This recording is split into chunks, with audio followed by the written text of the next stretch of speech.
إذا قال هذا افعل يقول هذا آمين، وإذا طلب هذا بعضا من مال قارون هيت لك يقول هذا. فرضا سياسات وحكم هذا بعض من طموح أموال ذاك. هي قصة حب سلطة ومال تجمع رئيس وزراء أثيوبيا أبي أحمد علي ورجل الأعمال الملياردير السعودي محمد حسين العمودي، حتى إن تعلق الأمر بتعطيش مصر وحرمانها من مياه نيلها. فالعمودي لم يتأخر ليكون أكبر ممول لسد النهضة في أثيوبيا، بمنح أثيوبيا في عام 2011 88 مليون دولار لبناء السد. كما يعد العمودي المولود لأم أثيوبية وأب يمني ويحمل الجنسية السعودية أكبر المستثمرين الأجانب في العاصمة الأثيوبية أديس أبابا، حتى بات يطلق عليه بمالك معظم أثيوبيا.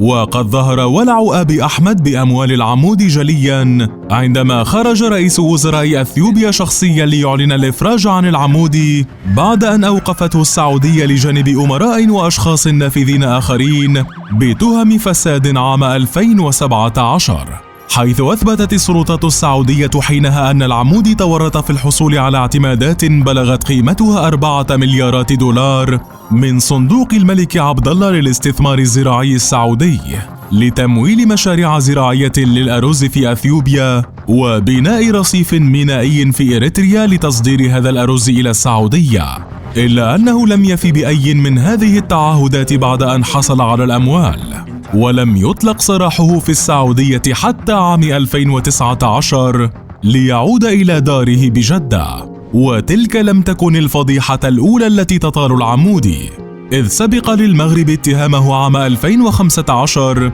بالتورط في إفلاس مصفاة سامير بالمحمدية، لكنه رفض تسوية أوضاعه المالية مع الحكومة المغربية وتسديد ديونه لها المتراكمة البالغة أكثر من 4.4 مليار دولار. فمن هو الملياردير العمودي؟ ولماذا هذا الوله بأبي أحمد وأديس أبابا رغم أنه بات مليارديرا بالسعودية وجنى ملياراته ببلاد العرب؟ ممول سد النهضة. ولد العمودي في 21 من يوليو عام 1946 في أثيوبيا من أم أثيوبية وأب حضرمي، تعود أصوله إلى حضرموت في اليمن. هاجر محمد العمودي إلى السعودية في سن المراهقة، ثم أكمل حياته في المملكة التي نال تعليمه فيها وحصل على جنسيتها. بدأ العمودي بتكوين ثروته في قطاع البناء والمقاولات، ثم ما لبث أن وسع نشاطاته نوعيا وجغرافيا، خاصة بقطاع الأعمال في البنوك والاستثمارات والفنادق والنفط والغاز، قبل أن يشتري مصافي نفط في كل من المغرب والسويد، حتى بات العمودي يملك ثروة تقدر ب 13.5 مليار دولار في عام 2012، قبل أن يتمكن من زيادة مجموع ثروته في عام 2013 بمقدار 500 مليون دولار. وفي عام 2015 أدرجته مجلة فوربس في المرتبة الثانية بين أغنى السعوديين، كما يعد العمودي أغنى رجل في أثيوبيا وثاني أثرى رجل أسود البشرة في العالم، إضافة إلى كونه أكبر مستثمر في أثيوبيا والسويد. وما زال العمودي حافظا لعهده كأول وأكثر من تبرع في حملة تمويل سد النهضة التي دشنها رئيس الوزراء الأثيوبي الراحل ميلز زيناوي، إذ ما زال يفاخر بدعمه ومساهمته الكبرى في إنشاء سد النهضة الذي تعارضه مصر لأنه يقلص حجم مياه النيل الواصلة إليها.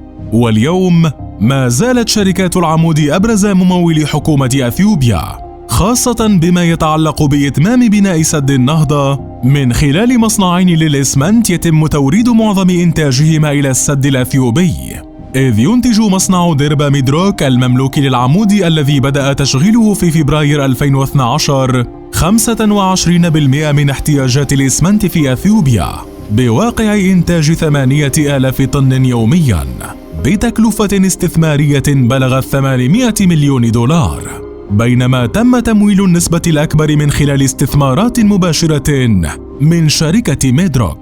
والجزء الآخر بقروض من بنك التنمية الإفريقي وبنك الاستثمار الأوروبي وبنك التنمية الأثيوبي. كما يضخ الملياردير السعودي الأموال التي يطلبها آبي أحمد بالاستفادة من استثمارات مجموعته كورال جروب المواكبة للتطوير الصناعي والتجارة عبر البحار القابضة، بحيث تشكل محفظة استثمارية في أوروبا والشرق الأوسط تشمل شركة برايم بتروليوم وهي شركة النفط الأكبر في السويد، وشركة سفنسكا بتروليوم أند إكسبلوريشن وسمير التي تعد شركة بتروكيميائية ومصفاة تكرير في المغرب، وشركة نفط للخدمات البترولية في السعودية، وأخيراً شركة فورتيون القابضة في لبنان. كما تشمل ممتلكات العمود شركة NMC للتنقيب ومجموعة ميدروك الاستثمارية، إضافة لشركة SDTV وشركة ABV روك، مع امتلاكه 70% من شركة النفط الأثيوبية الوطنية. ولا تقتصر محفظة العمود الاستثمارية على قطاع النفط فقط، بل تمتد لقطاع المناجم والزراعة والفنادق والمصافي والتمويل والصيانة. فمن بين ممتلكات العمود أيضاً 3 شركات للزراعة في أثيوبيا يتركز عملها على زراعة 62,000 هكتار، ويخطط لزيادتها إلى 160,000 هكتار.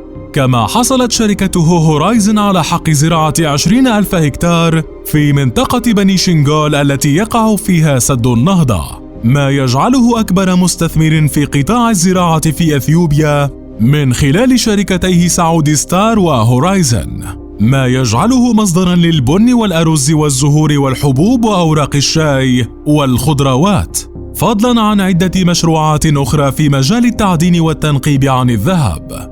كما أن لديه مصنعاً للحديد توسا في ولاية أمهارا، ويعد مصنع الحديد الأول في أثيوبيا، وينتج 1.3 مليون طن سنوياً. فيما شركته ميدروك تدير استثمارات ضخمة في الأدوية والإسمنت والبناء. وأنت برأيك، هل يكفي أن يكون للعمود أصولاً أثيوبية من جهة أمه ليكون أهم ممول لسد تقول مصر إنه سيتسبب بعطش أهلها؟